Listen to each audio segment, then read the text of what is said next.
let's say you got hanging out in a neighborhood bar, a proton, a neutron, and an electron. They're like, hey, nice hanging out here. You're kind of hot. Ooh, a little attracted to you. And that's actually what happened, a little allured to you. You're like, oh, this is nice. So let's come together. Let's dance a little bit. Let's see if we can find each other. And you know what? This is arousing. Let's really come together. They come together and they form an atom. That's what drives cosmos. There's an allurement at the heart of cosmos. And it's all the way down and all the way up the evolutionary chain. There's 12 billion years of Eros before sex. Like, whoa, right? All of reality is driven by the erotic.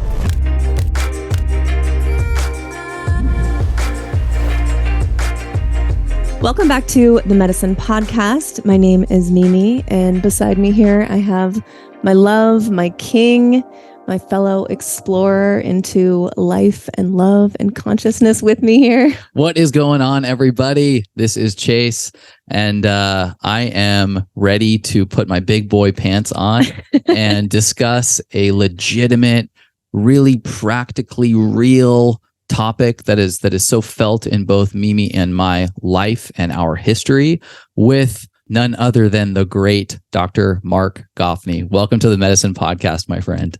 Great to be with you both. Yay, king and queen. All right, yeah. That's what we're shooting for.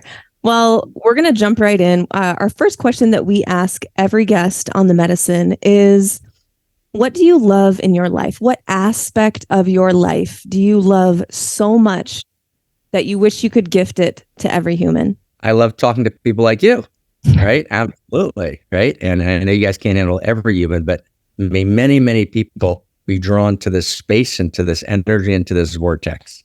What I love in my life is talking to people like you. And what I love in my life is, I'd say, three things. One is I just love life, right? You know, there's a very beautiful text in Lamentations which says, Mayit onein adam chai in Hebrew, which is, fuck off, shut up, you're alive, man. Oh my God, it's fucking awesome to be alive. Yeah. Loose translation, but basically it's the utter radical joy of aliveness, right? You know, and, you know, we'll talk about Eros maybe later today, this quality I call Eros. I call it together with, you know, other people in the world, and there's some different visions of what it means, but at its core, at least the first sentence of what I would call the Eros equation is that Eros is the experience of radical aliveness, but it's not just the experience of radical aliveness, it's the utter wonder and delight of being alive. I mean, even just like now we sit, right? So I see, wow, there's the king, Chase, and look at his eyes and his, you know, good body there. He's kind of serious. He's letting us know that also, right? He's strong, right? And he's, you know, he's got this delightful smile. And I've never met a Chase before. The tone of his voice, the way he moves, it's this utterly irreducibly unique quality that I get to meet. And then there's the queen, right? Mimi. And again, you know, wondrous, beautiful, alive, awake, eyes, you know, kind of sparkling with energy and wisdom. And we get to talk. And there's this, right? And there's an unimaginable joy in so much of life, right? That we just pass by. And most of that joy is free, right? In other words, that joy is actually not commodifiable. It's just right here. It's available. So I'm madly in love with life. Mm-hmm. The second thing, you know, that I'm madly in love with, and I'm insanely privileged to, in some small way, participate in, is that actually we can actually step up and be on the court and not in the stands. And that actually I can step off the stands and on the court and say, okay, how am I going to participate in the evolution of love?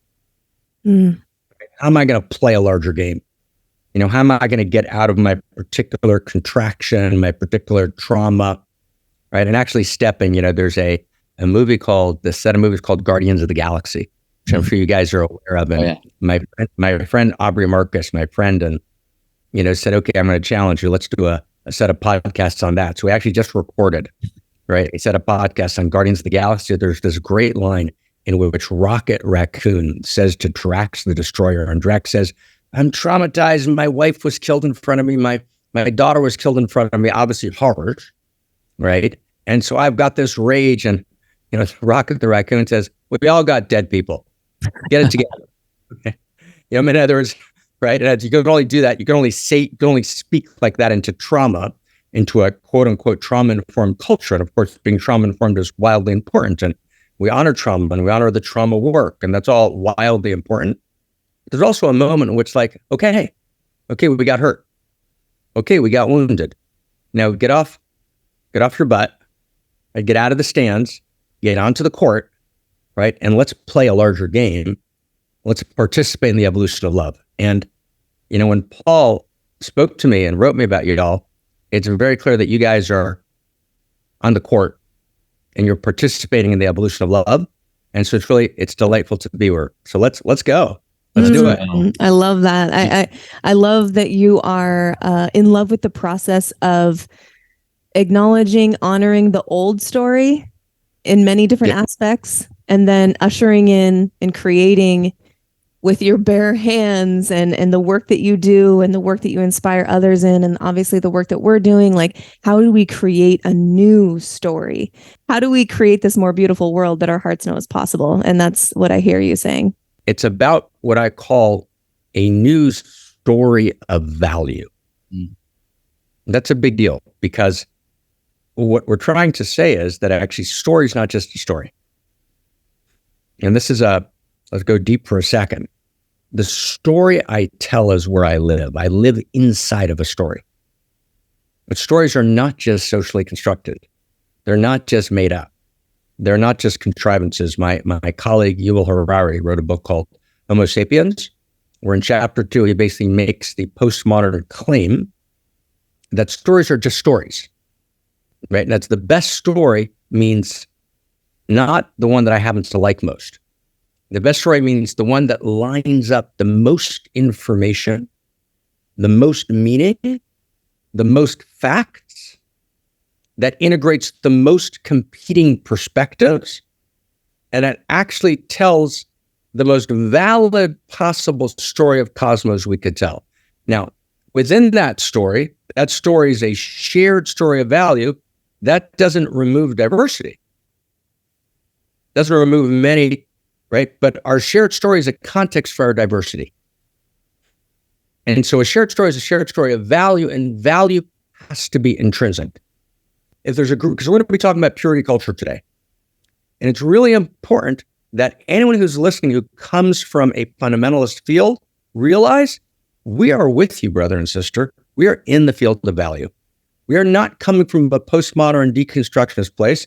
We're going to be talking about Eros, about sexuality, about fuck and what that means, right? About that, right? But we're doing it from inside the field of value. We're not saying, oh, you're in the field of value, we're stepped outside. No, we're in the field of value with you. We're all in the field of value together, right? Yeah. And from that place, let's create a new conversation about that which is most precious. Yeah. Beautifully put. Love it already. I think that was a perfect exercise for how we're going to be unpacking purity and purity culture, and that's kind of the focus point of this conversation today. Is this word, this idea, this potential dogma, value? Purity. What has that meant in our lives? We come from a evangelical Christian background. And I'll take a couple minutes here just to share my experience in what we loosely call purity culture. And we grew up together. Mark, our story, childhood sweethearts, evangelical church, Christian school. We date through high school. We get married after college. We find ourselves in a marriage relationship too young, without the tools, divorce, split up. Thank God, thank the universe, thank whatever divine interventions were at play, but we reunited, we're back together. And now we get this opportunity to unpack and tactically look at these different circumstances and decisions and behaviors, both from the macro and the micro, that have impacted us in this journey. And so going back to this idea of purity, just freely as I express this from my childhood and my upbringing, it quite literally meant some level of abstinence from sexual activity altogether, even from sexual thoughts altogether. So I'm a young boy, I'm learning my own body, and at the first sign of sexual attraction to women, I'm probably in elementary school and I'm bringing these things up. It's like, Britney Spears in the 90s, right? And I'm getting shut down in the sense that like you're not supposed to think like that. You're not supposed to express feelings of this nature at this point. Maybe not ever. And this is just consistent dialogue between myself and the Christian environment that I was from elementary school all the way through college. I kid you not. And this led to, guilt and shame as it pertains to my own body, the own thoughts that I had. And then when we get together, we're freaking teenagers. There's no way we're not going to be examining and wanting to explore and learn each other's bodies. And while I'm very grateful we did that in a very, very organic way and loving, we wore the shame and the guilt of having broken the rules for years and years to the degree that it trickled into our marriage. And as this, veil was lifted and now sexuality is fair game, we still had this clunky relationship with sex itself where we built the foundation on sneaking out, taboo, while nobody was noticing. As we step into our marriage and as adults where the taboo nature was now removed, we're like, don't even know what the sex relationship looks like without breaking the rules.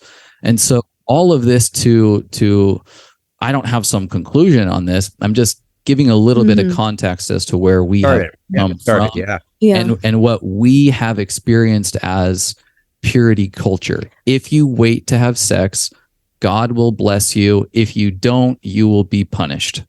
Yeah. Right.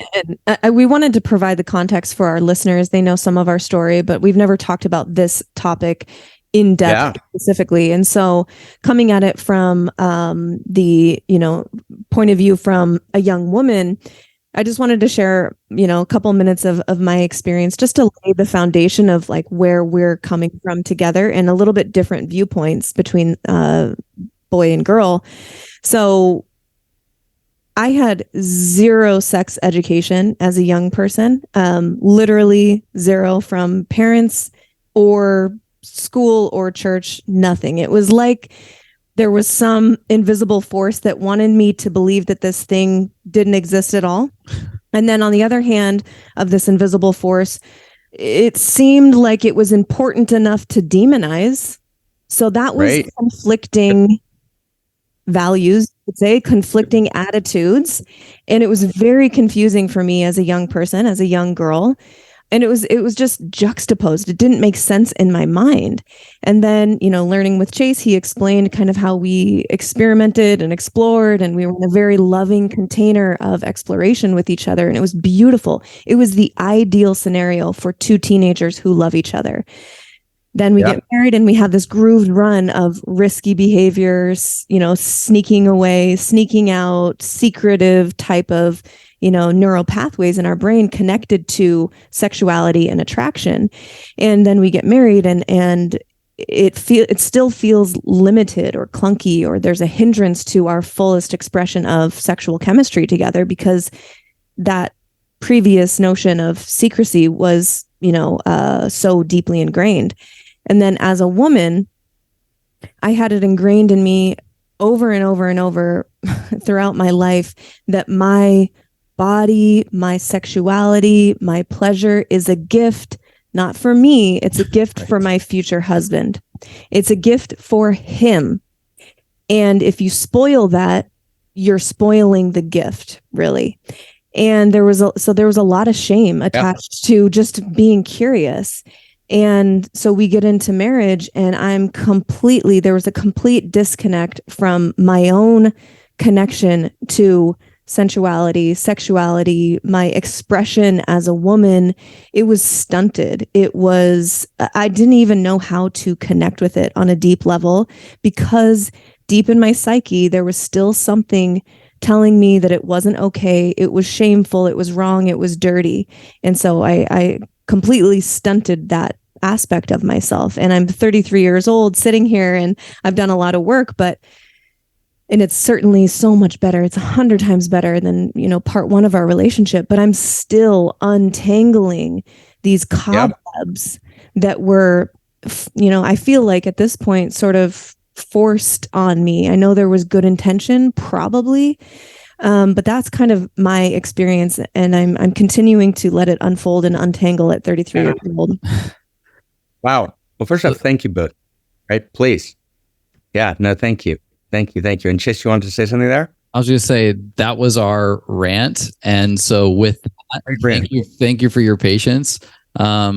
We're in no way wanting to cast shade on our upbringing or Christianity. I'm more just deeply curious as to what is the root of purity? How did it get to this point? And where can we go from here? Yeah, great.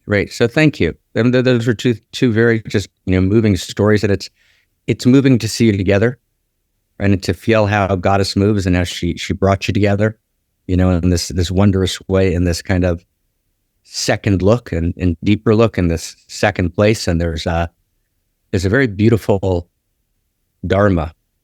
And when I use the word dharma, I mean first principles and first values of cosmos enacting themselves in our lives. That's why I'm using the word dharma. You could call it a Torah, an epistle. And it's what I call pre-tragic, tragic, and post-tragic. So pre-tragic is you're living in clarity. It doesn't matter what the clarity is. So the clarity might be the church's clarity, which is sex is negative. It might be a liberal upper Manhattan, Upper West Side household with, two psychologists as parents who say sex is just blandly positive. Those are both pre-tragic. They're not complexified. There's no depth to them. Sex is either negative or sex is positive. And we'll get back to that. But that's pre-tragic because it's clear. Those always break down. Pre-tragic always breaks down, whether it's a fundamentalist community in California or the Upper West Side of Manhattan, right, or Portland, which are the same places in certain neighborhoods, right? It always breaks down, and you always get to the tragic. And the tragic is when, oh my God, we thought it was clear. It's not so clear. It's really complicated. And it breaks down. The marriage breaks down, right? The sense of sexual fulfillment breaks down. The sense of our own wholeness and goodness and aliveness breaks down. We begin to play out patterns, right, that ultimately destroy us. That's the tragic. So what we sometimes do is, and really what virtually everyone does is we go back to the pre-tragic. We look for another version of the pre-tragic. So let's say we're in a marriage, right? We get out of the marriage and we go to recreate that same marriage. Again, we look for that. We go back into the church and try and do it right and really keep the rules the right way because we were sinners the first time. Let's get it right this time. Or we go back into our kind of classical Upper West Side liberal life. If it didn't work with this person, we'll try it with that person. That never works though. You got to go from the tragic to the post-tragic. And the post-tragic is when you actually realize, oh, right, yeah, a lot of stuff broke down. It's actually not so clear. It's actually more complex. There's more depth. I need to begin to tell a new story that's wider, that's deeper, that I can actually live in. And that new story has elements of the old, but it has undeniably new dimensions, new emergence, new insight, new depth, new purity, new holiness, new understandings of what purity means, new understandings of what arousal means, new understandings of what desire means, right? New understandings of actually the nature of what it means to be sexing. Why am I sexing, right? What's the role of sexing in cosmos, right? What's the relationship of the erotic and the holy? So I need to tell a new story. When I get to a new story, then I get to the post-tragic. And Yeats wrote about the post-tragic. He wrote, what did he say? He wrote, when such as I cast out remorse, which is the remorse of all the complicated stuff. When such as I cast out remorse, so great a sweetness fills my breast. We can dance and we can sing. We are blessed by everything, and everything we look upon is blessed.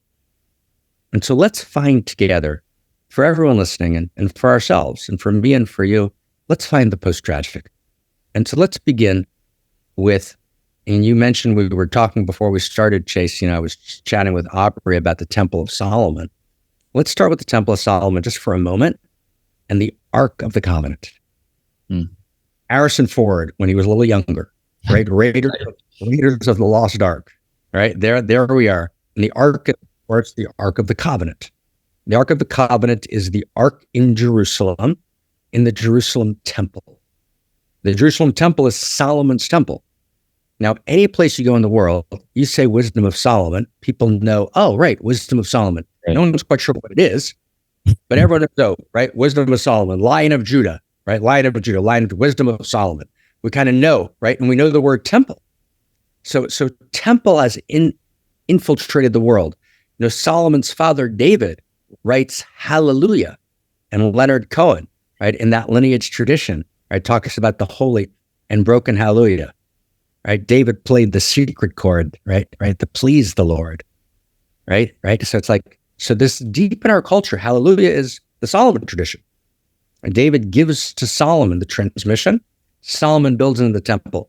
So above the Ark of the Covenant, in the Holy of Holies of the temple, which is the inner sanctum of the temple, there's what's called the Chatzer, the outer yard.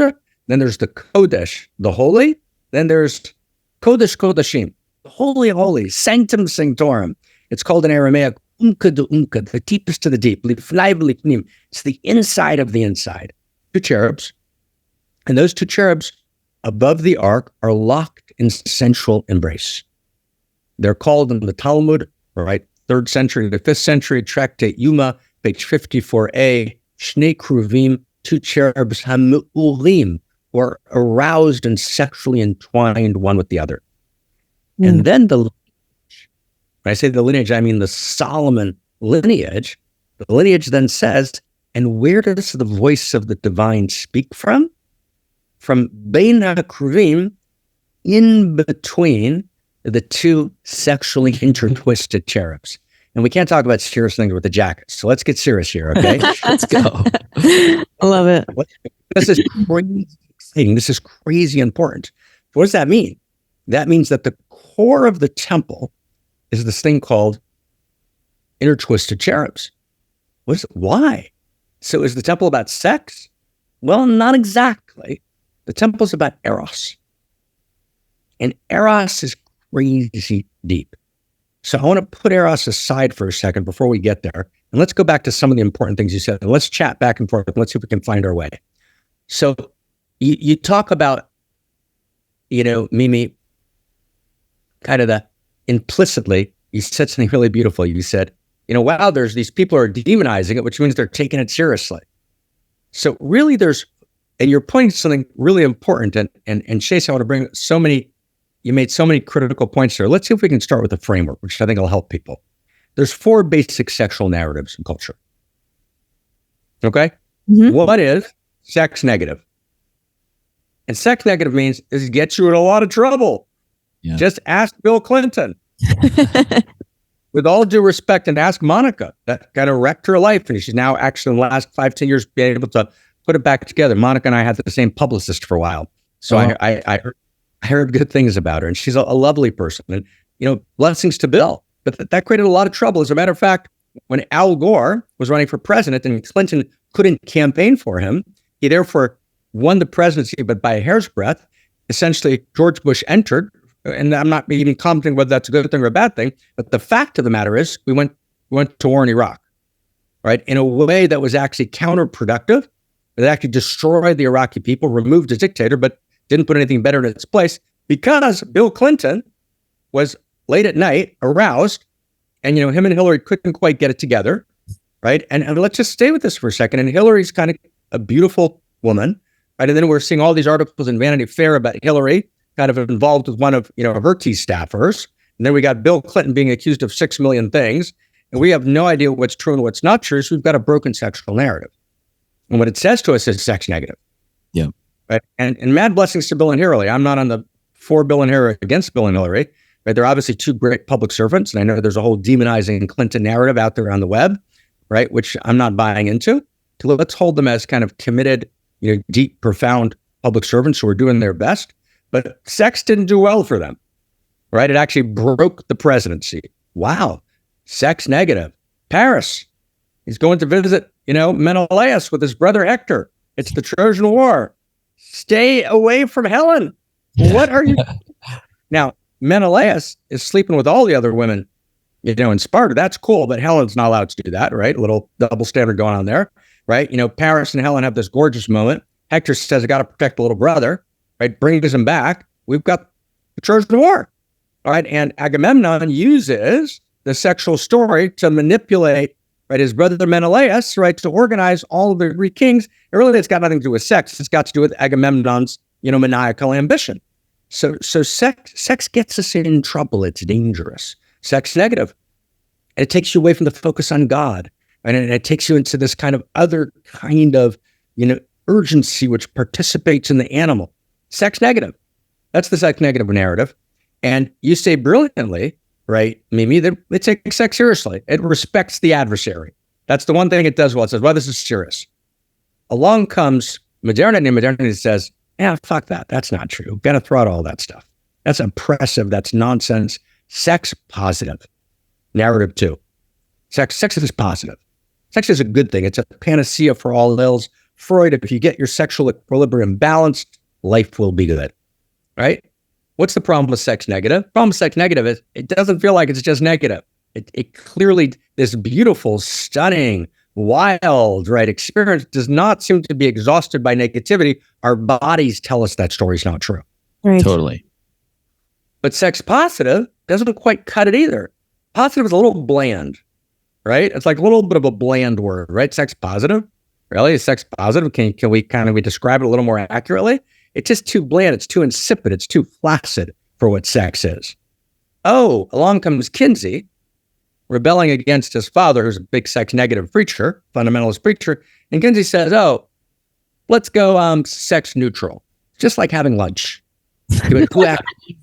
Right? Who actually believes that sex is just... Really? I don't think so. So sex neutral, it's just biological. It doesn't cut it. Oh, and then we got kind of a new age world, kind of playing with dimensions of the religious world and its progressive forms. Sex sacred. It creates babies. Okay, but how many people listening to this podcast, last time they had sex was to create a baby? So the answer is most sex in the Western world is not to create babies. It's never for us. No. Yeah. And Chloe had, right? And so, and by the way, having sex to create a baby is stunning and beautiful. And I've done it 4 times, right? And so it's stunning and beautiful, but it doesn't exhaust our experience of the sexual. So we have 4 sexual narratives: sex positive, sex negative, sex neutral, and sex sacred to create babies that don't actually meet our experience of the sexual. So what does that mean? It means the most powerful force we have in cosmos doesn't have a story. We don't have a story, a narrative of desire. We have 4 broken narratives of desire. So let's go back to the cherubs. And now let's play. And now it's kind of wild, and I'll turn it back to you. But I don't want to talk too long. But let's just try and grab this for a second because it's gorgeous. So I want to give a name to what Solomon's sexual narrative was. Is what the core of the Solomon lineage, of the temple lineage, which gets carried on, right, all through history to the Masons, to the Templars, right? It's in Magdalene, it's in Kashmir Shaivism, it's everywhere. But it's the Solomon he's the core of it. He and his 1,000 wives, right? Meaning by 1,000 wives, what the text means is there's this great Eros project in play. Something's happening here. So I want to give a name to a new narrative: sex erotic. Sex erotic. Now, what's Eros? Let's go back to Eros. So God is Eros. Eros is the experience of being radically alive, moving towards, seeking, desiring ever deeper contact and ever greater wholeness. That's Eros. It took me 10 years to formulate that sentence. It's a precise sentence. So good. I feel like I could meditate on it for like right? My whole body. Yeah. It's like, right? And it's 10 years day and night of kind of praying until we got that clear. And now we're applying, we call that the Eros equation. And we're applying it across the sciences because Eros animates the 4 forces: the strong and the weak nuclear, the electromagnetic, the gravitational. We're applying it across chemistry, across molecular biology, across economics, across attachment theory. This is an Eros equation that governs cosmos. Right? So reality is God. God is reality. But what that means is reality is eros, which means reality all the way up and all the way down is seeking, desiring. Reality itself desires. It's critical. Alfred North Whitehead, the great mathematician who wrote Principia Mathematica with Bertrand Russell, right? He was 1920 and 20, 15, 19, 19, 19, 20, 25, 30, Englishman. He didn't want to use the word desire. So he talked about, from a philosophical perspective and a deep mathematical understanding, he talked about kind of reality has appetites. Thought appetition over better in England, right? He talked about the appetition of cosmos. Reality has appetite. Reality's hungry. And that's like, right? Reality has desire, right? Desire is not this strange force operating in Chase and Mimi. At 17, they create a nice container, and at 23, it gets complicated. And what's this kind of weird contorted desire? And why am I desiring that? If I have desire, why do I desire that version of it? That makes me even weirder and a little, right? No. Desire is the quality of cosmos itself. Cosmos is eros. God is eros. And eros is the experience of radical aliveness, seeking, moving towards, desiring ever deeper contact and ever greater wholeness. So, for example, let's say you got hanging out in a neighborhood bar, a proton, a neutron, and an electron. They're like, hey, nice hanging out here. You're kind of hot. Ooh. Well, attracted to you. And that's actually what happened. A little allured to you. You're like, oh, this is nice. So let's come together. Let's dance a little bit. Let's see if we can find each other. And you know what? This is arousing. Let's really come together. They come together and they form an atom. That's what drives cosmos. That is the allurement. Allurement's a very key word. I don't like the word attraction. It's too low. Attraction's like, oh, what's that? No, allurement. There's an allurement at the heart of cosmos. And it's all the way down and all the way up the evolutionary chain. There's 12 billion years of eros before sex. Like, whoa, right? All of reality is driven by the erotic. Yeah. And then Eros breaks out into a new form called sexing 12 billion years later, which is just an expression of the erotic drive. So when I feel sex moving through me, it's not, oh, I'm not a good citizen. I'm not a good Christian. I'm not a good, Buddha meditator. Why is this weird, fucked up drive, right, moving through me? It wants me to sometimes be tender and other times rough and sometimes wild and sometimes slapping and sometimes stroking tenderly and always with heart. But what is that? No, that's actually the eros of cosmos moving through me uniquely. That's sex erotic.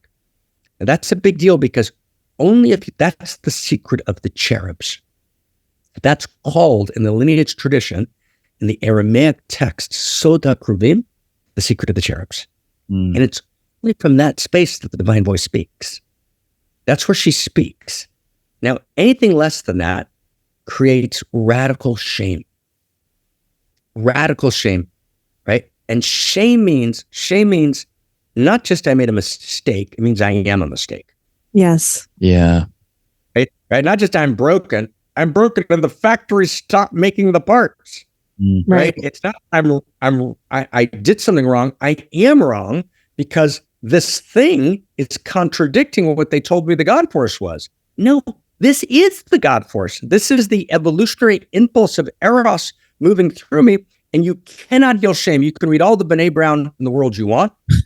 All respect, Brene, love you, sister, right? But actually, she talks only about the very first level of shame without changing the narrative. She's in an ordinary narrative of sexuality and most of the rest of life. We have to re-narrate. We have to tell a new story of desire, but this new story is rooted in the oldest lineage. But then it absorbs complexity theory and chaos theory and evolution. Right? It absorbs, then you realize, oh, reality is Eros, all the way up and all the way down. Last sentence, and I turn it back to you. So purity is the purity of Eros.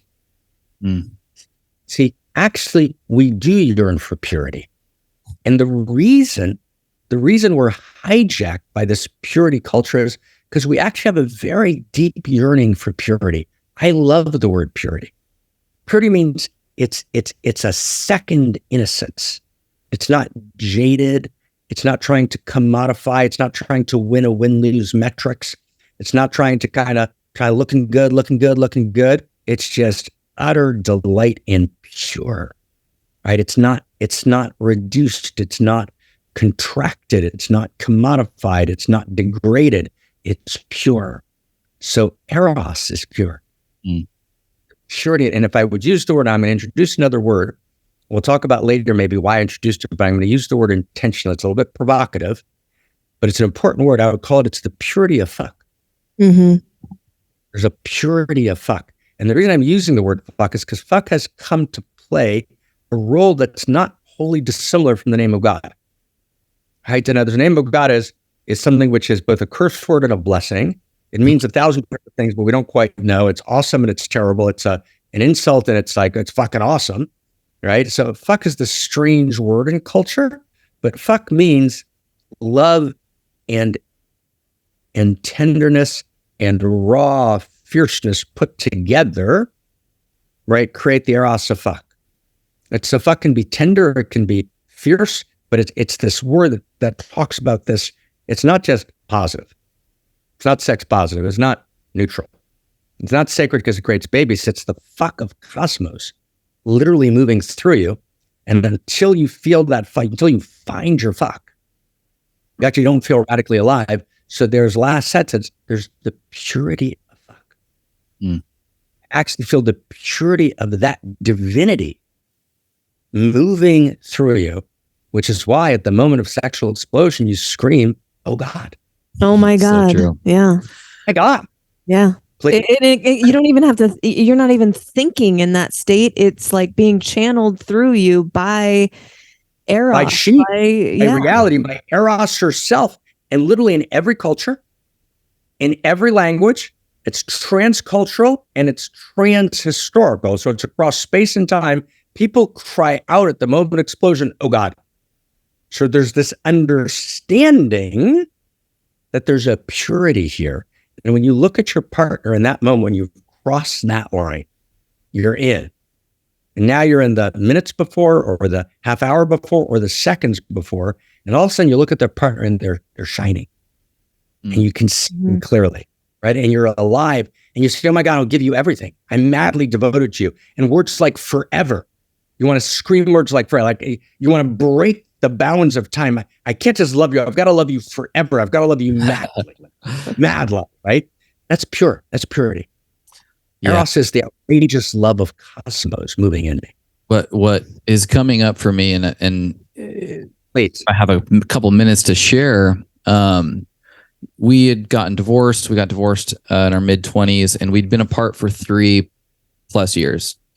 Hardly talked to each other, no connection. We organically reconnect, and there's this moment where Mimi had decided to come visit me in Southern California, and we were going to evaluate what we were feeling because we'd rekindled this friendship, and we'd clearly had some romantic interest. We'd even kissed each other, but she flew down to San Diego, and we'd sort of planned this sort of 3 to 4 day conversation around what is this, what's next. Very logical, practical.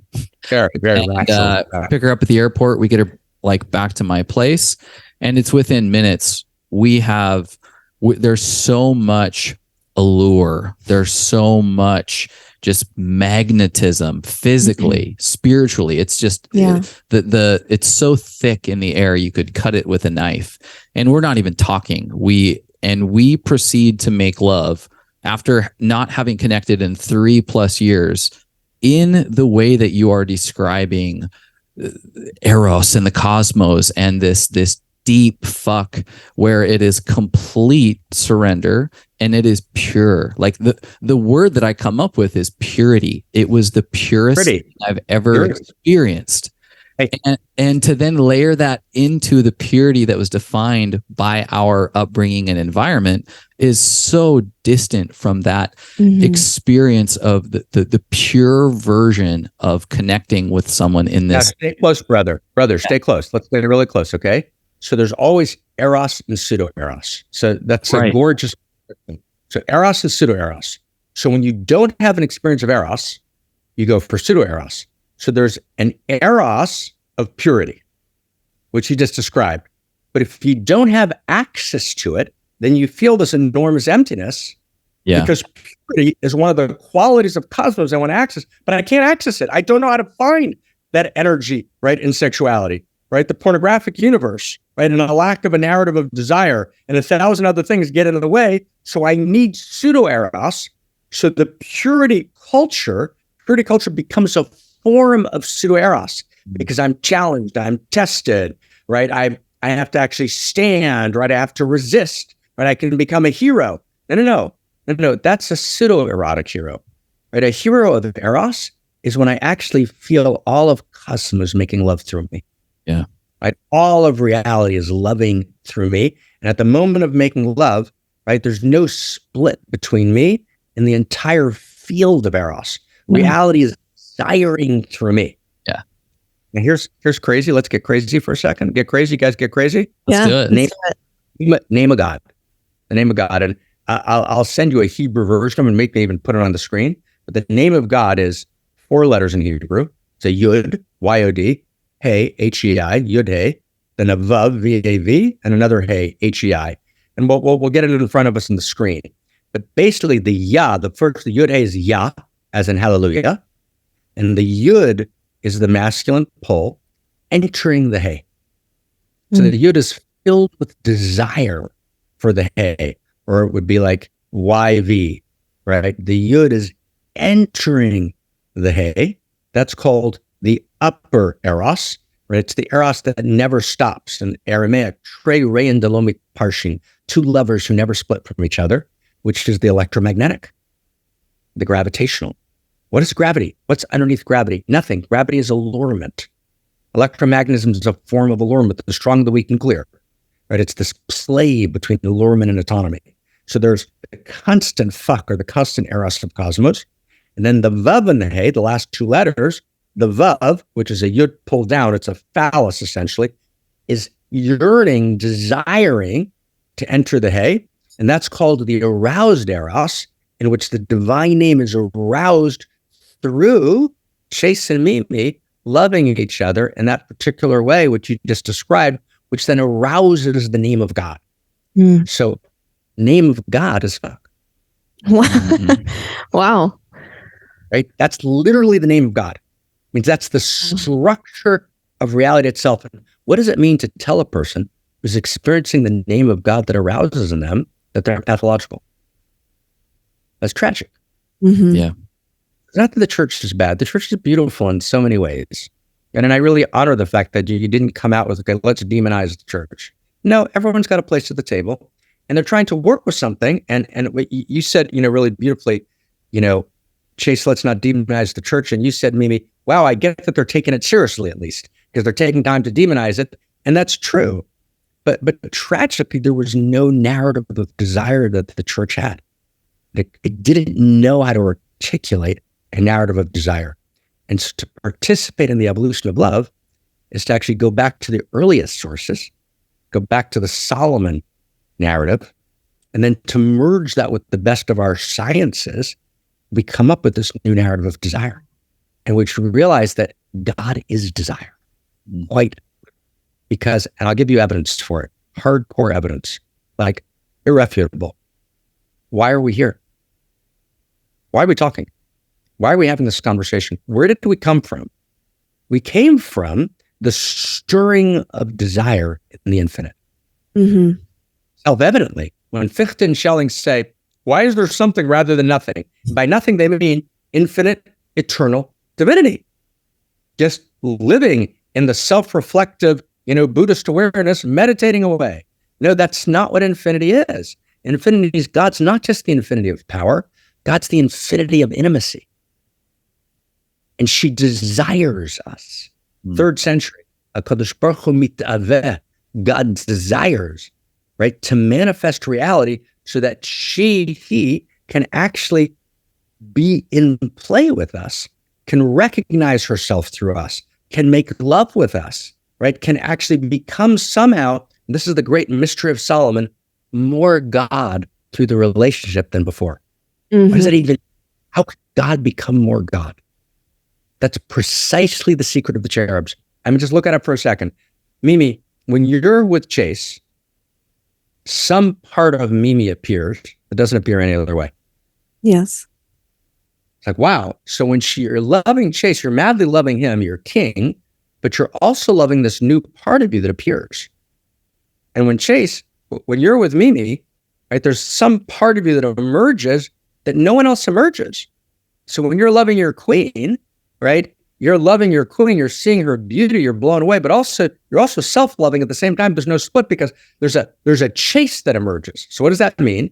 It's that you recognize yourselves in each other. Mm-hmm. Stay close. I call that anthro-ontology, anthro-human being, ontology for real. Anthro-ontology means I have the same experience that reality has. I'm having the same experience God is. So when God manifests an irreducibly unique expression of gorgeousness called Chase in Mimi, he has a shocking self-recognition through Miminess that she can never have through Paul Chek or through Mark or through Aubrey Marcus or through Barack Obama. There's a dimension of goddess that's lonely until she communes with Mimi.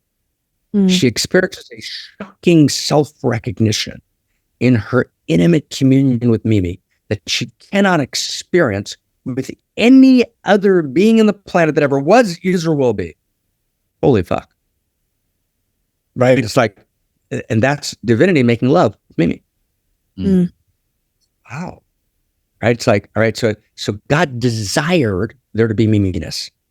And not only does Chase desire Mimi, God desires Mimi.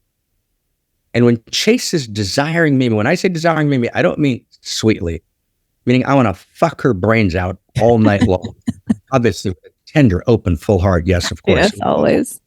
We got that, right? Right. But the point is, that desire is actually divinity. You're participating, right, in the divine desire for Mimi. And when Mimi wants to embrace Chase in every way, all of which we shall not mention every way in this particular moment, right? That is not Mimi kind of pathologizing somewhere. That is Mimi participating in the field of the Shekhinah, of the goddess of She, of the Christ energy. And that Christ energy, right, wants to literally ride Chase into heaven. Like, wow. Okay, that's sex erotic. Anything less creates a radical shame. And shame is the source of actually society's breakdown. Yeah. Yeah. Breaks down in shame, literally. Yeah. Yes. Now we got the beginning of a conversation. Yeah, take it away, sister, brother. Well, what's coming up for me when you're explaining this very full experience of a deep fuck sexual erotic is how it feels for me in my body when we're experiencing that I didn't necessarily experience all the time before. And part one is it's like you're reaching new depths, but you're also reaching new heights within yourself. So your level of expansion is moving in both ways, deeper into yourself and deeper into God, the divine. And the total experience feels so much more enveloping to your whole being, rather than just the depths of what's happening in the physical or, up here in the clouds, not really connecting with your pleasure or whatever. It's like both ends of the spectrum of wholeness, of experience, of sexual erotic is moving at the same time, which creates this bigness, this like, I am everything and everything is me. If I had to articulate it, like that's what it feels like in my body. There's no question there, but it's like, it's such a different experience than part one. And once we had that story that Chase articulated, there was no going back. Once you taste that, there's no going back. That sealed the deal of, this is so much bigger than just our two physical bodies. There is something to create an experience here. Yeah, no, gorgeous. So can I throw something in here? I just want to first tenderly receive, of course, and then just kind of maybe open up a little space, and we'll turn to you, Brother Chase. So what you just described, kind of, I am everything and everything is me. this moment in which the depths and the heights in your words come together. And the way you were using the word depth was kind of the embodied, the earth and the heights, the ethereal. So kind of the angel and the animal, right, come together in this wild and beautiful way, right? In this kind of mystical sexing where I am everything and everything is me, is one taste or level of sexing. And I'm not going to go down this road now. It's for a different conversation. We've spent maybe the last 3-4 years working on 4 or 5 vectors of kind of trying to write a great library of this new story. So one of the 5 vectors, there's 4 others, but one of them was to write what we've called the phenomenology of Eros, where we tried to outline 7 levels of sexing. So in these levels of sexing, mystical sexing, as you just described, that's what we call mystical sexing, is real. And there's other moments where sexing is all about the raw fuck. Mm-hmm. And there's other moments where sexing is to turn the heartbreak into poetry, right? Or into prayer. And there's other moments where sexing is about healing and holding, right? And in other words, and there's other moments where sexing is about the liberation from loneliness. So the way I just want to kind of tenderly say it is, and I don't want to go through the 7 levels of sexing, right? Right now, they're actually in a book I wrote called Your Unique Self. There's an early chapter 20, goes through the 7 levels, and then we did 12 volumes on it. So we won't try and go through it now. And that's just for the people listening. There's a quality of sexing which is radical, true self or mystical sexing, where you literally have a full experience to the limb, which is what you were describing, which is absolutely true. And that's a great gift, and it's stunning. And there's other dimensions of sexing which are completely raw and actually don't take you into enlightenment. You actually may participate in the fuck of cosmos, and you're lost in the purity of fuck. And there's other times when, right, when it's sexual healing. So sexing, one of our mistakes is we make it one quality. Mm-hmm. And that's right. A couple gets into bed, they're like, let's have sex. And she's thinking this and he's thinking that, but they just both called it sex, and it's going to be a train wreck.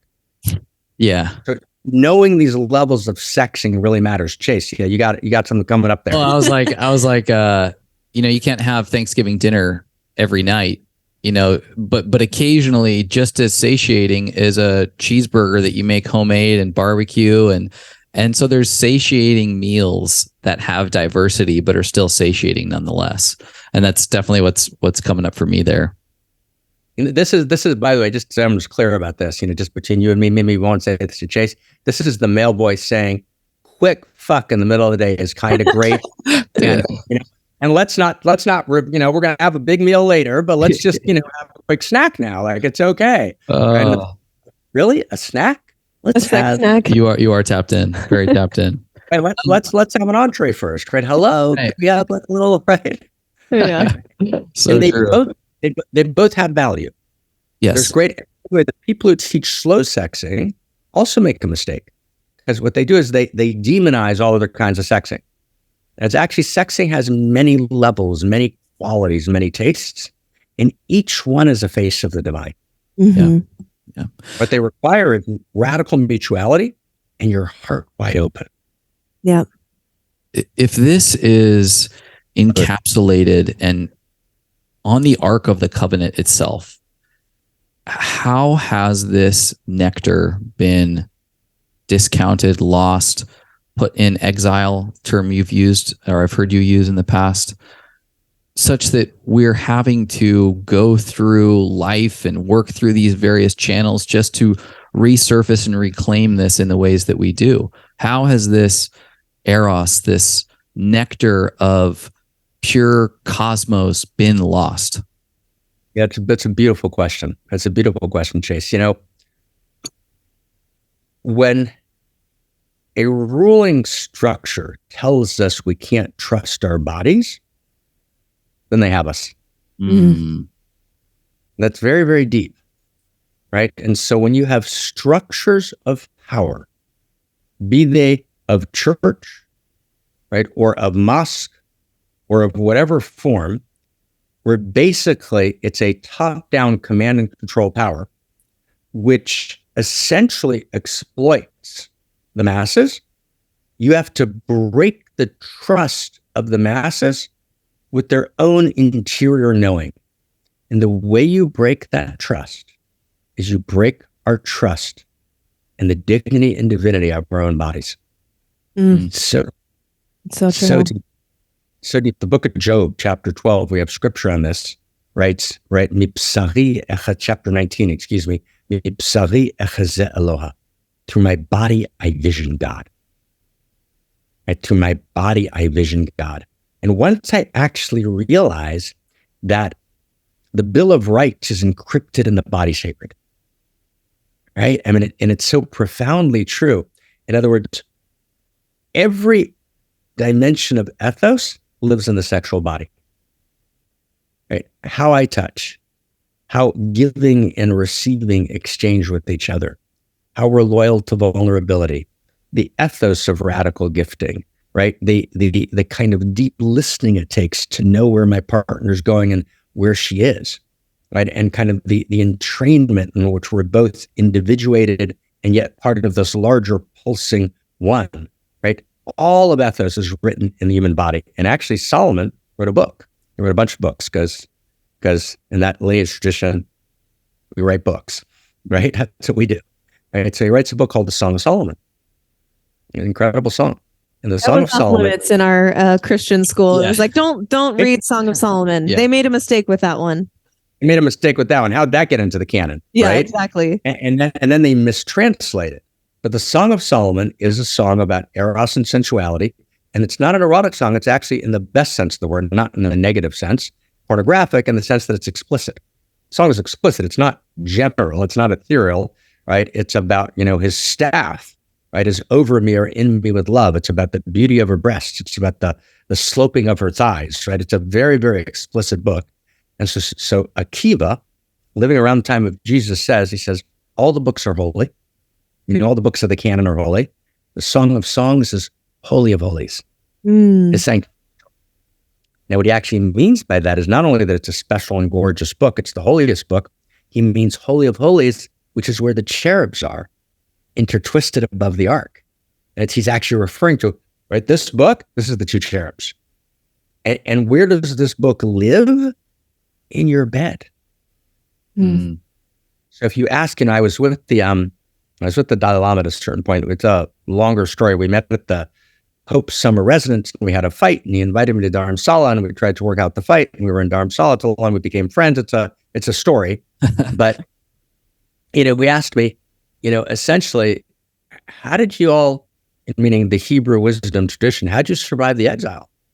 We just got exiled from China in 1959. He didn't say it that way exactly. He said, haha, the way he does things, right? And he's very, wonderful, right? And he said, we got exiled and we're losing the Tibetan lineage. We're losing the tradition, I go to the West because they very nice to me there. Here at Dharamsala, no one wants to talk to me, right? And he's actually being accurate. In other words, there's a fundamental disinterest. And in a period of, 40, 50 years, Tibet is breaking down, right, in terms of the lineage tradition. So he says, so when your temples are destroyed, how does the lineage tradition survive an exile? And so I said to him, and it's so beautiful, it's so deep, it's the deepest of the deep, is that actually the Holy of Holies is the sensual bed. The sensual bed. That's the Holy of Holies. That's what the two cherubs are. The two cherubs are Chase and Mimi. Those are the two cherubs, and the voice of the divine emerges from between them when they experience their purity, right, as part of the field of purity, which is the purity of Eros, clarified Eros. Now, I want to make this clear. It doesn't mean that any Eros that emerges in you is clarified. That's not what it means. Yeah. We can talk about that. But when you realize that the new Holy of Holies is not in a physical temple, but it's whenever two cherubs come together and experience the radical purity and goodness of existence and the goodness of life, right? Then you begin to have the ground for your lineage continuing. Like, wow. Yeah. Yeah. I'm definitely curious as to, this is really powerful, and it seems as if this knowledge and understanding must be held with great accountability and responsibility by those who can understand it. And I'm also knowing that there's a version of myself, even maybe it's a younger version, or it's surely in many of the communities that I'm a part of, where this is fuel to the spiritual fuckboy fire. And this can potentially lead to some of these pseudo eros activities or pursuits, even if the individuals aren't even aware of it, but can lead to something that turns into a slippery slope. Maybe I'm off, but good. It's great. That's great, Chase. It's great. I mean, let's just say, so the question is this teaching dangerous? Let's just kind of name it, right? Is this dangerous? Of course it is. Right. All great teaching is dangerous, right? Yeah. But let's just check it out here. Has the pornographic managed to dominate, right, the world without this teaching? I think it's done quite well, right? In other words, right, in an old world, right, where you could constrain through social convention sexuality, right, and control it, perhaps there was an argument to be made for hiding this teaching. That is not the world we live in, right? We live in a world in which there's more available fuck and sexing, right, than there ever was in history, with no accountability. With no accountability. I mean, even let's just take just a couple of examples, right? So first off, you've got the pornographic universe. What does it mean, right, for a young man who's 12, right, to be raised on high-speed internet pornography? What does it mean for a woman who's 12? And by the way, the par between men and women in pornography is closing rapidly. So the old image of a bunch of men listening to pornography or watching pornography is not true. Very, very, very high levels of feminine consumption of pornography. And actually, Pornhub has done the world a favor and given them, publishes every year their analytics, right, of each country, right? And actually who's trending and who's watching and who watches what. We have actually more information about this than any other double-blind study in the world. Wow. We actually know who's watching, how much is watching, when they stop watching, when the trends shift, male, female. We have an enormous amount of information. So it's not just thanks for your commitment to science, Pornhub. yeah. Oh, right. Like, oh my God, right. But it's completely devastating. So we're not talking about a cultural void where, let's hide this holy teaching because somebody's going to be not chaste. Yeah.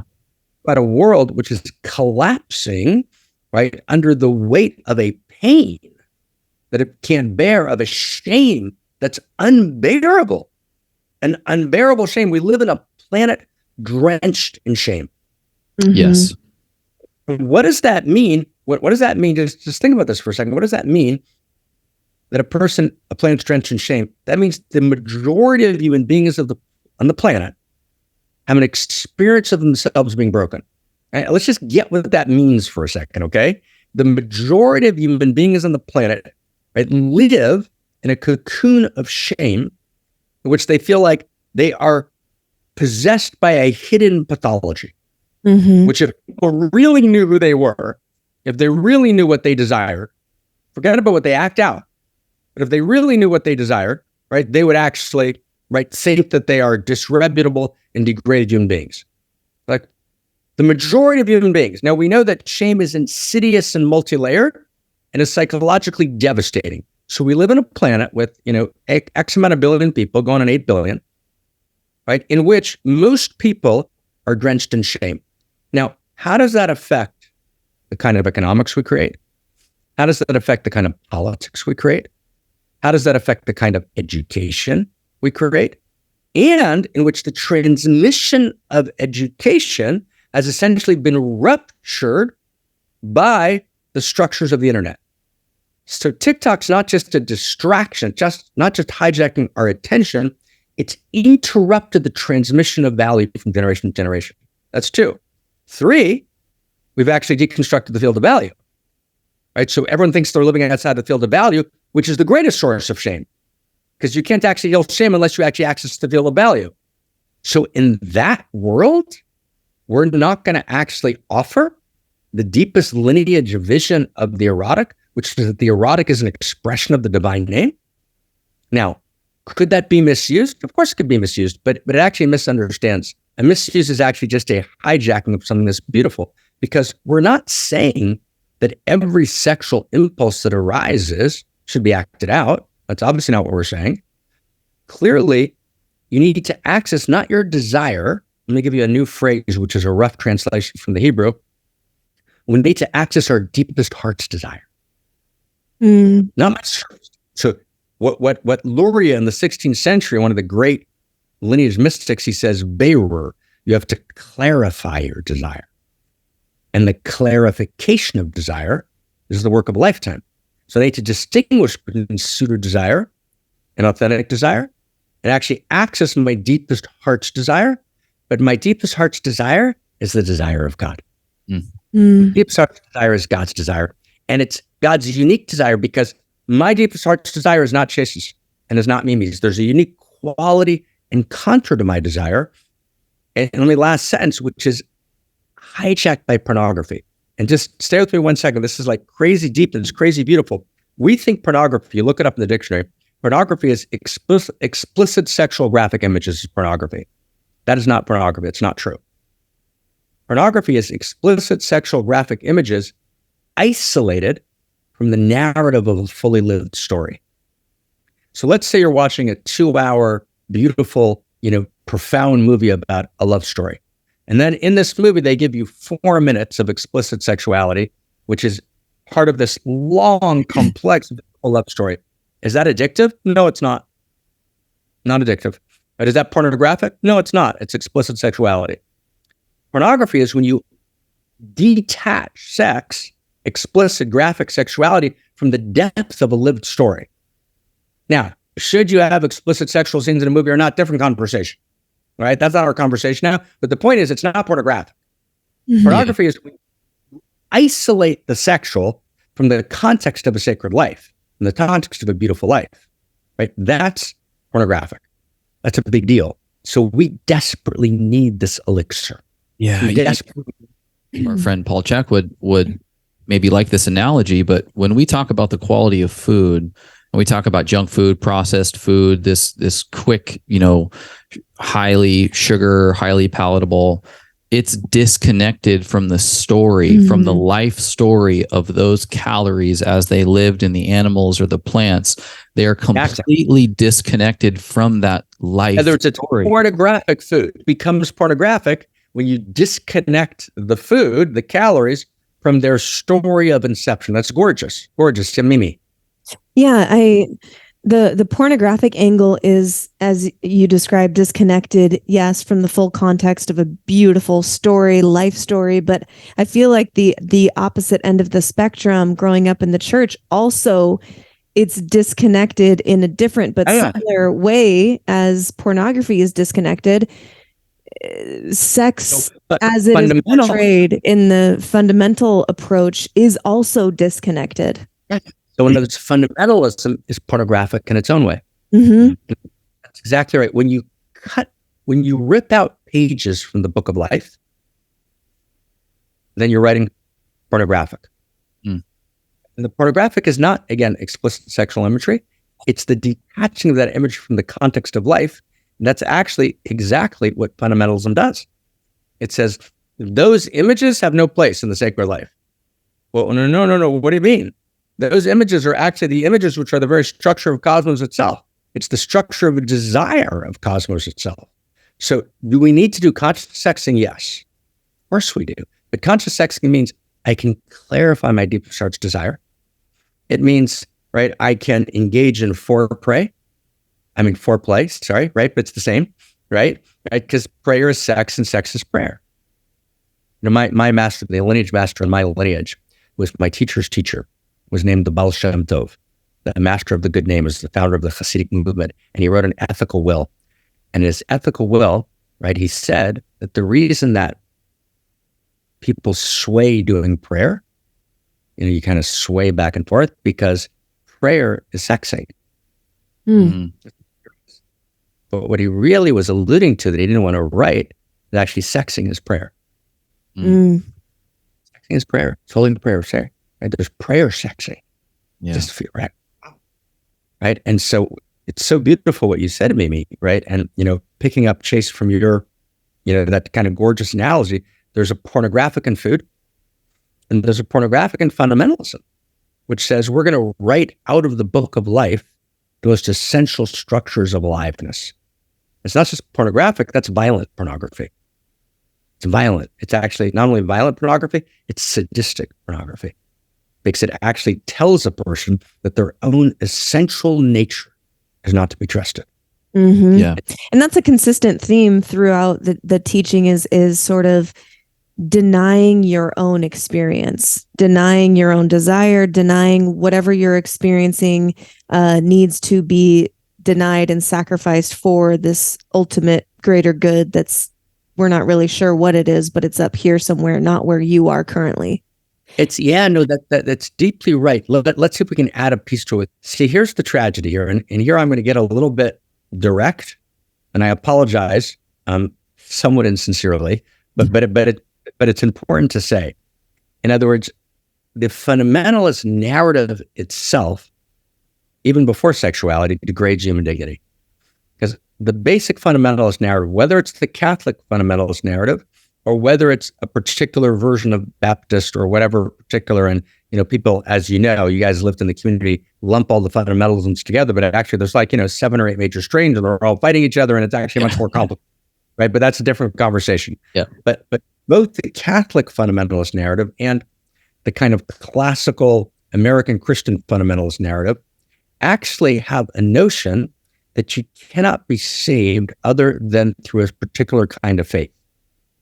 Now, what that means is that actually liberation, redemption, doesn't live inside of you. Mm-hmm. That if you don't abide by a particular dogmatic construct for which you have no empirical evidence, which excludes all people as damned who do not adopt that dogmatic position, even if they weren't born into that community, meaning if I don't adopt a position which says that every baby girl in the world that was not born into these narrow communities is damned to hell for eternity, if I don't adopt that position, right, then I myself am damned. Now, that is a position that actually degrades humanity and degrades human dignity and doesn't trust, right, the essential beauty of our humanness and as our kind of human divineness. So, of course, that position is going to actually break our trust in our own bodies, because that position fundamentally mistrusts and degrades our basic human intuitions, because there's no human being that in their actual deepest intuition thinks that all baby girls and all baby boys that weren't born in particular fundamentalist communities are damned forever. And that's the position they're taking. And so actually, let's get real. That's fucked. Mm-hmm. Yeah. And it's not fucked in a good way, and it's not okay. Right. And so what then happens, we then layer on that fundamental degradation of human dignity at a degradation of desire. Mm-hmm. Again, I want to get real clear. Mimi, you hit it out of the park. The one thing they're doing right is they're taking desire seriously, which paradoxically, the sex positive narrative doesn't quite do. The sex positive narrative and the sex neutral narrative certainly doesn't do. It's not like having lunch. So they're taking it seriously, but actually, it's got to be taken seriously through science. It's science that tells me that Eros drives Cosmos all the way up and all the way down. It's science that tells me that actually the evolutionary impulse or the God impulse actually ecstatically moves reality towards ever deeper forms of newness and emergence, right? It's that notion of allurement is structural to science today. So paradoxically, the same way creationism denies science in one area, it's denying science in the other area. Not evolution as a dogma of randomness, not that, but evolution as the notion that there's an impulse that is an inherent self-actualizing, that God organizes reality not as God just out there. God holds it all. She's holding all of us, and she's in all of us. Paradoxically, both. That's the dance. That's the mystery. She's holding us. She's not just, I run into my New Age friends all the time. I am God. I say, relax, guys. Just tone it down for a second. It's just okay. Right. It's like, right, there's a kind of blitheness to the mystery. No, actually, God's holding you. Actually, we bow. Actually, we're in devotion.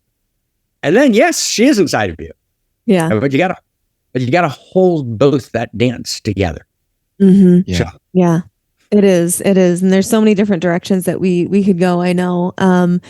I would love to explore the conversation around how do we actually, if someone's listening and they're struggling with the untangling that I've struggled with in my life, trying to, create this new story of value and coming home and in connection with yourself and the goddess that lives within us. How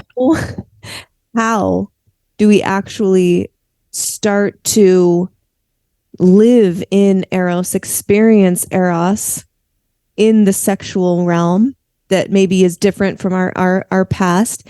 And, on that same note, we're not parents yet, but we're already having conversations of the importance of how do we talk to our future child, this is years and years and years before we'll even need to have this conversation. But how can we speak to our child, teach our child, embody with our child this value of Eros from an early age, such that we can help equip them with the tools that they can experience Eros for themselves and, explore that of their own, in their own way, apart from any dogma that we set for them. So how do we step into Eros? And let me talk first on the adult level, then on the child level, because you phrased two different beautiful inquiries. So on the adult level, a very, very simple practice, which the Tibetan Buddhists very beautiful call a pointing out instruction. And a pointing out instruction is just pointing out what you already know that already lives inside of you, what I call an anthro-ontological truth. An anthro, again, the ontology that lives in you. The way I like to say it is the mysteries are within us, right? You can access it directly. So the next time you feel a sexual impulse rising in you, right? Try and feel into it and ask yourself, where did it come from? Why is this arising in me? Mm. And feel into its essential goodness, its essential desire for aliveness, its essential desire for connection, right? Its essential desire for moving beyond loneliness, and realize that it's whispering a truth of cosmos. And the truth of cosmos is reality is relationship. That's actually the truth of cosmos all the way up. Mm-hmm. The subatomic particles that we talked about an hour ago, till Mimi and Chase and Mark, Mimi and Chase, because there's many kinds of relationship. Reality is relationship, and realize that truth of cosmos is encrypted in your body's sacred and is now speaking to you. It's incredible. You actually bring your consciousness, your Eros, to that realization. That's a little deeper than coming, which when you can articulate it and sit in that space, by default, you'll hold it with reverence. By default, you'll hold it with reverence. Yeah, beautiful, beautiful. Yeah, and then step two, then feel into, is this particular desire that's arising in me, is it clarified? Is this my deepest heart's desire? Is this Eros? Or do I feel empty, desiccated, devastated, less than, and I'm desperate to cover over that emptiness with pseudo-Eros? Can I offer an example, and you tell me if this is on the right? That's a two-part meditation. Mm-hmm. Clear two-part meditation that anyone can do any place in the world. Yes, Mimi. So just for example, just to pin this here for the listener, when you're talking, when we're talking specifically about sex, the desire versus your deepest heart's desire could be, or when it's covered over with something that is pseudo-Eros, maybe this is coming from a place of desire based on, I don't feel beautiful, I don't feel worthy, I don't feel enough, so let me go chase a man or a guy, let me go out on a date so that I can feel beautiful from someone else giving me attention, versus Chase and I looking into each other's eyes and just acknowledging each other's beauty. And I have this deep heart's desire to participate in each other's beauty together and my own as we come together and make love. Like, is that on the right track of what you're talking about? Yeah, totally. So is it three things? So one, Eros and pseudo-Eros operate across all planes of reality. So for example, two people get together, they're having coffee in the morning.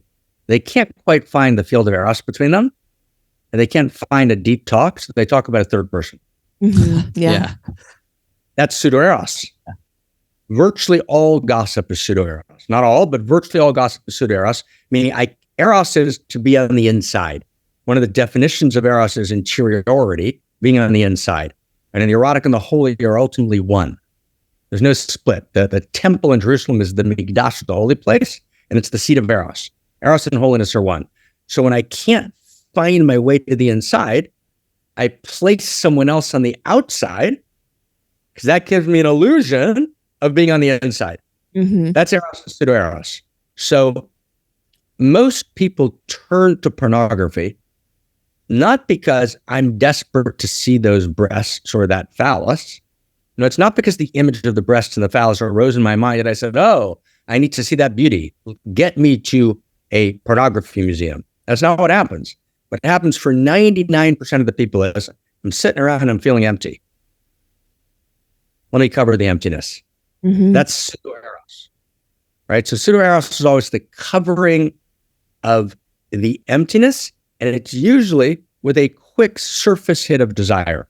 Yeah. Now, the entire web is orchestrated to appeal to the lowest common denominator. The web is organized to appeal to the lowest common denominator of human pseudo-Eros. That's the tragedy of the web structure today. And it also is a form of control, right? In other words, the entire web structure is, can I hijack your attention, right, to pseudo-desire? Now, sex is always the placing of attention.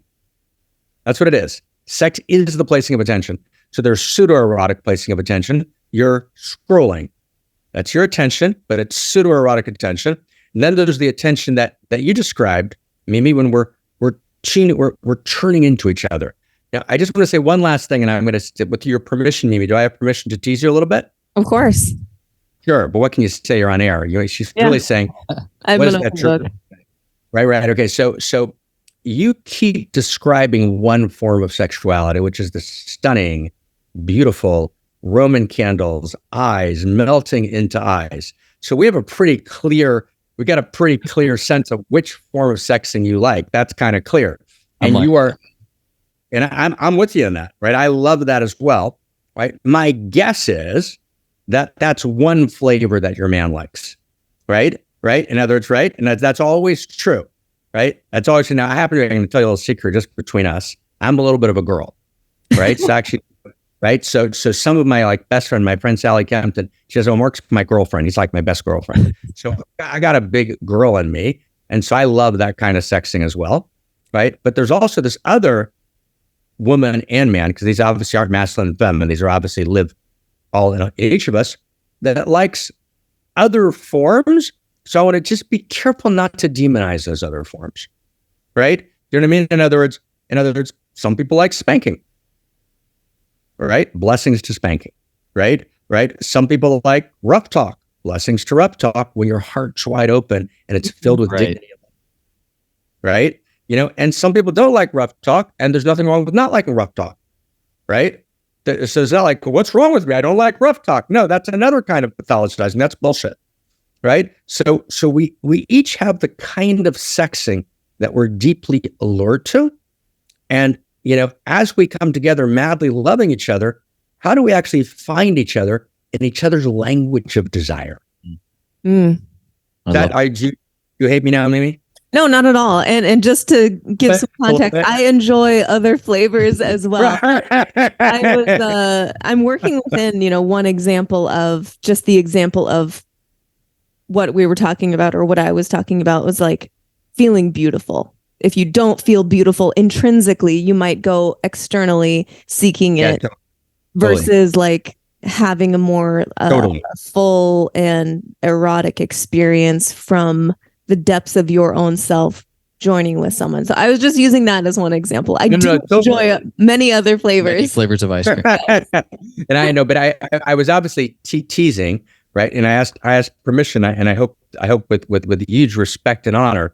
But one of the things we do is one of the things that happens in sexting is that partners shame each other's kinks. Yeah. Mm-hmm. Yep. Yeah. That's a big deal, right? In other words, shaming each other's kinks is one of the places where actually, and you guys as in you man and woman, talked earlier about how sometimes the teaching of that fundamentalist church actually seeps into, even today, that's one of the places it seeps in. Yeah. Right? In other words, kink is holy as long as it's with radical mutuality and a radical open heart. Mm-hmm. Right? And here's, can we just go crazy deep for a second? Yes, please. Here's what happens. We've lost access to what I would call, and I write about this in the Phenomenology, our own script of desire. Mm. And paradoxically, what pornography takes away from me is my own script of desire. So even in terms of, let's talk about more like rough sexing, lots of men actually don't enjoy it, but they're told that should be their script of desire.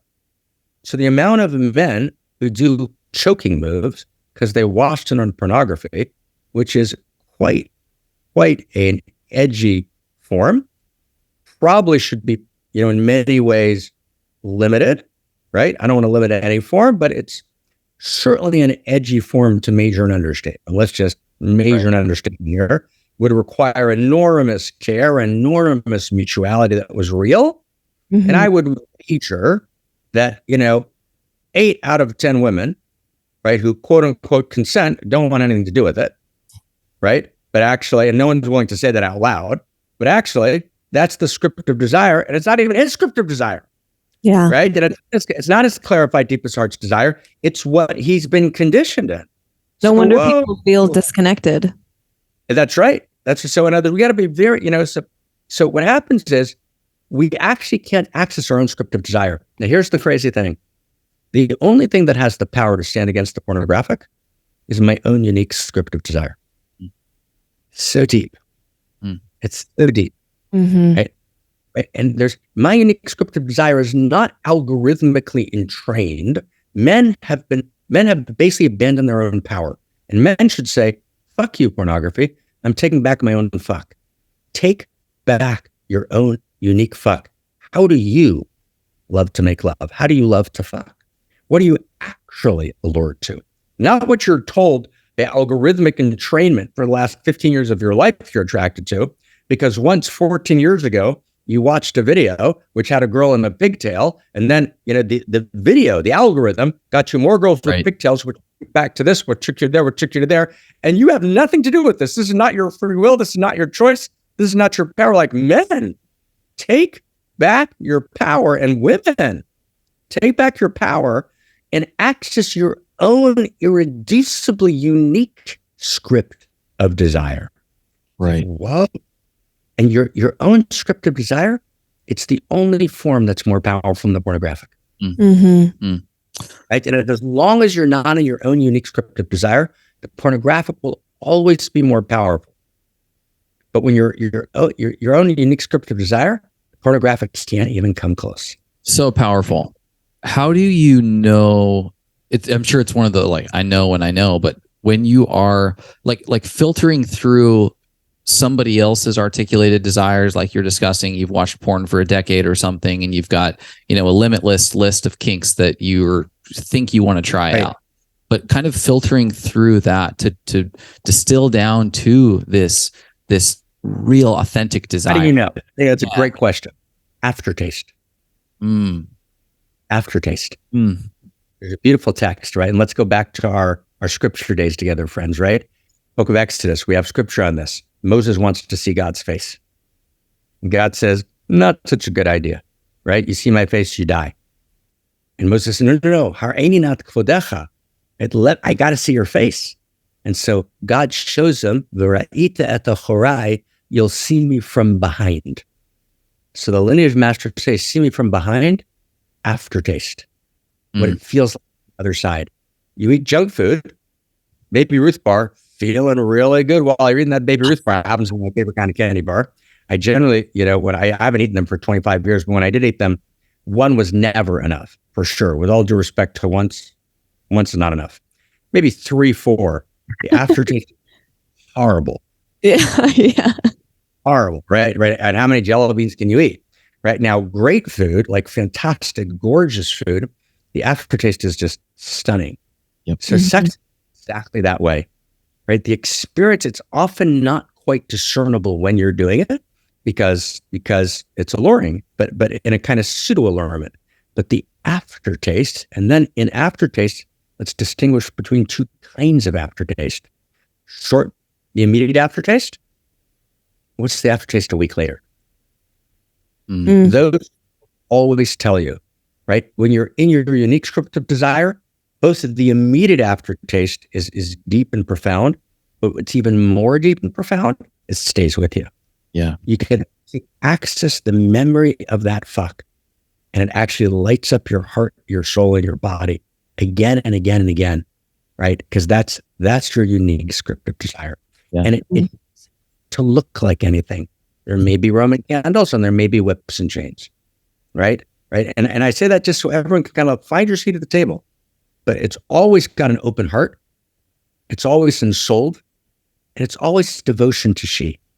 See, if you think about it deeply, if you feel it deeply, devotion and desire are one, right? When you're on your knees in devotion to your beloved, right? You're filled with desire. There's no split between devotion and desire. We think those are devotion. That's a very pure, beautiful word. Desire, no. Actually, devotion and desire, actually the same experience, right? Actually. I love that. Yeah. Right? The same experience at its core. Whenever we're on our knees, we're always on our knees to God. Like, wow. Right? It's like, it make you cry. It's like that's the secret of the cherubs. That's sex erotic. That's what heals shame. That's purity.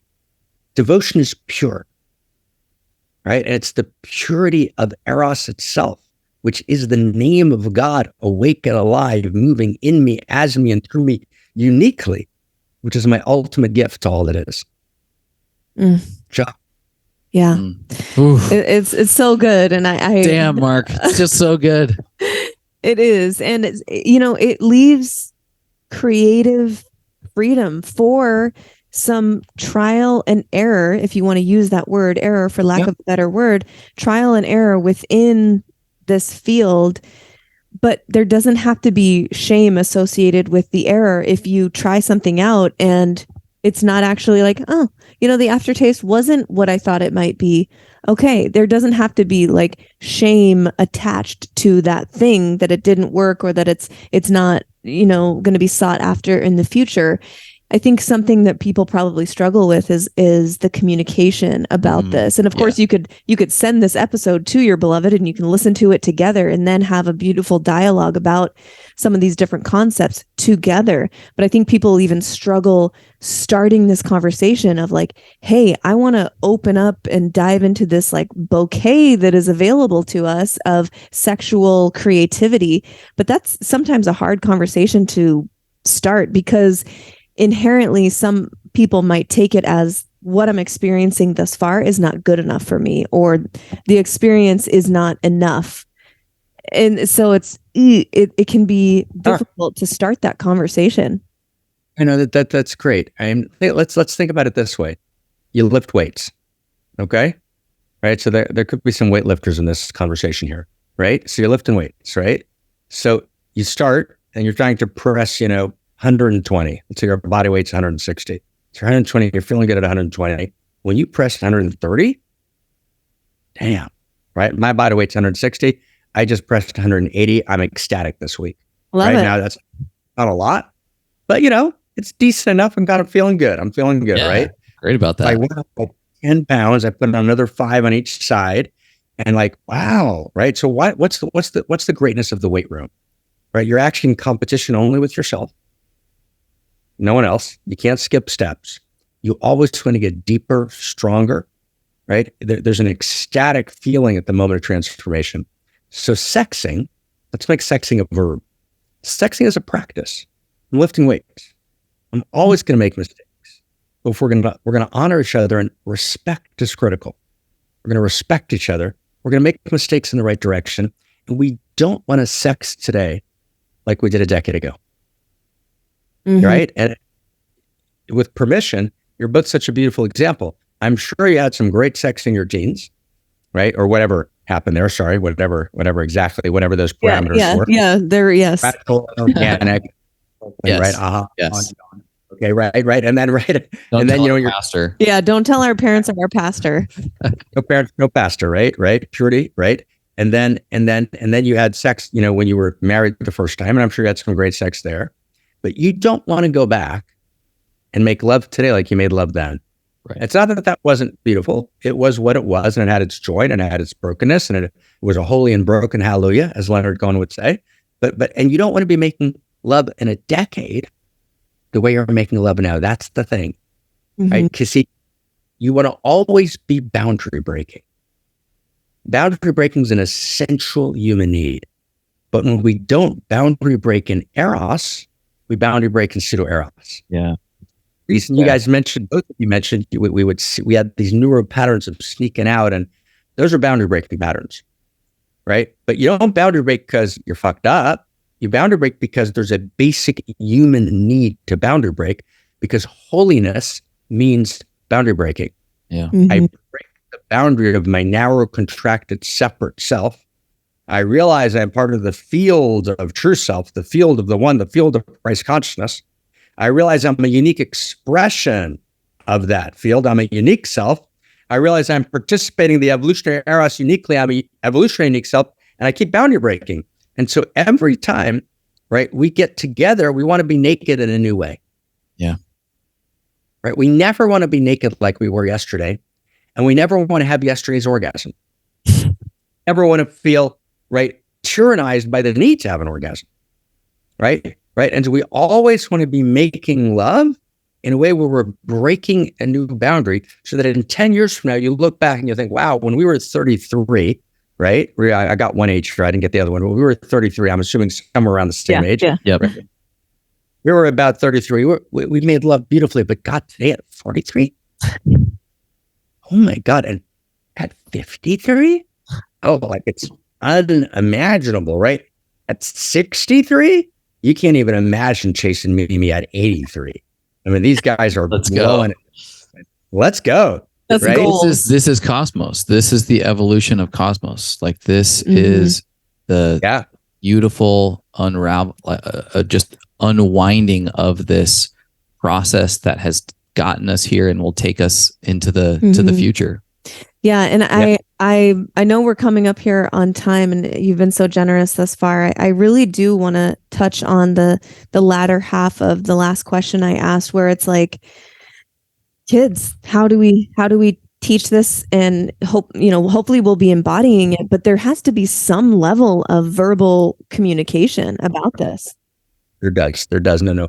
And it's not true that we don't need words, right?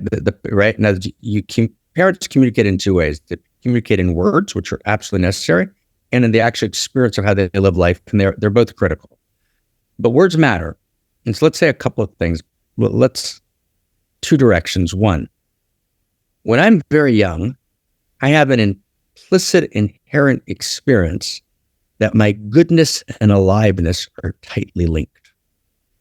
Okay? So if my sexing is shamed, right, my early pleasure is shamed, which is my aliveness, I experience that as a shaming of my goodness. So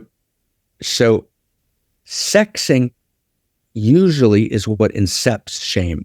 Or said differently, shame usually incepts. There's some notion, some relationship to sexing, which is where my aliveness expresses itself. So the first thing I need to do is actually welcome my children into their body. Right? It's a big deal. The utter goodness, there's a very beautiful book, very complex, tragic book called Mary's Mosaic. And it's actually about a lover of John Kennedy who was killed several months after he was killed, and she was, kind of calling foul, on the assassination. That's a whole conversation. It's a good book, but I didn't read the book for that reason. I read the book because I'm very, very allured and interested, and I want to learn and understand where the goddess appears. So she was a goddess. And there's a very beautiful story in the book. The book was written, I believe, by a friend of her nephew. I don't remember the exact, and they were, deeply enculturated in kind of late 50s, early 60s America, where there was a very, very strong, actually, CIA establishment, right, in Langley, that at that moment was very, very powerful and really running the United States in some fundamental way, until there was a kind of challenge to the CIA, which said, hey, you guys have overstepped here a little bit. Not a demonization of the CIA, which takes place, but you guys overstepped and you guys got out of balance, right? And the CIA got checked in a very important way. But here's the point. So the writer of the book describes how they were running one day.